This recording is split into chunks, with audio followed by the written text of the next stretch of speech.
Bonjour, bienvenue pour l'analyse d'une stratégie CFD Performance. Aujourd'hui, nous allons regarder en détail le comportement de la stratégie sanglier qui trade sur le CAC 40. Alors comme d'habitude, je passe très rapidement en revue les 10 dernières années sur le CAC 40, période sur laquelle nous allons évaluer notre stratégie.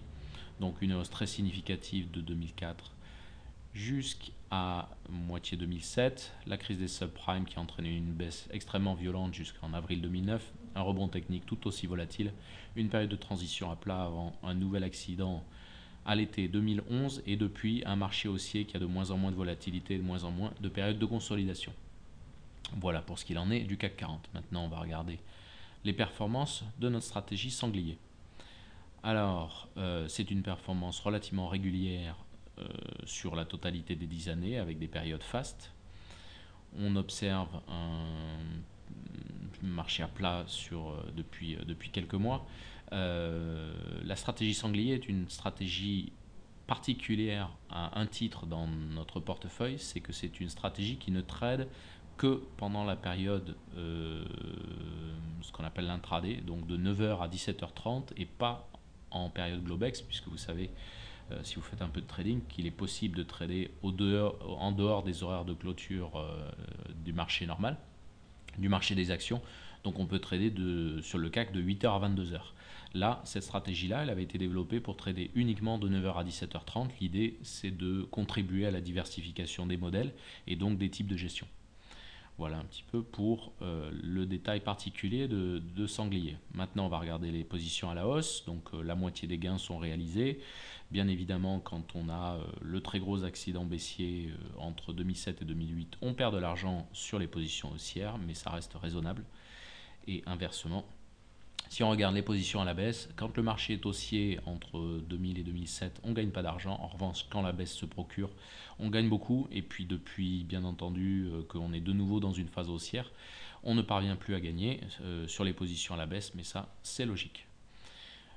Maintenant, l'évolution du temps dans le marché, on est à peu près 50% du temps dans le marché. C'est un bon compromis. C'est une stratégie de tendance comme on va le voir maintenant. On fait le détail des positions avec des taux de réussite autour de 50%, mais surtout un average trade relativement faible et surtout des winning trades un petit peu plus significatifs que les losing trades. C'est les caractéristiques des stratégies de contre-tendance avec toujours un gain significatif bien plus important que les plus grosses pertes. Voilà, ça c'est caricatural de ces stratégies-là. Maintenant, nous allons regarder une période très faste qui se termine ici par exemple. Donc on voit dans toute la période d'accélération baissière avec un marché qui est très volatile, des signaux short qui s'enchaînent avec des gains qui se cumulent. Et quand le marché rebondit, il prend l'alternance avec des signaux longs. Donc si on a un marché très fluide et très rapide, c'est une stratégie qui va mettre vraiment, qui va faire des gains très significatifs. A l'inverse, après une période de mieux, on a souvent une période de consolidation.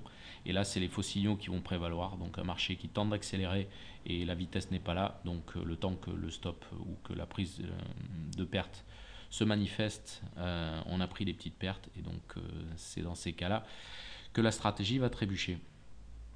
Donc c'est toujours la même chose. Le plus important, c'est pas exactement de savoir qu'est-ce qui déclenche les signaux. Le plus important, c'est de savoir quelles sont les spécificités de la stratégie, à quoi elle est particulièrement douée, où c'est qu'elle pêche plus que les autres. Et donc là, pour mémoire, la particularité de notre stratégie, c'est vraiment qu'elle traite de 9h à 17h30 uniquement. Donc elle peut subir des gaps le lendemain à l'ouverture, puisque les gaps seront forcément plus nombreux entre 17h30 et 9h le lendemain matin.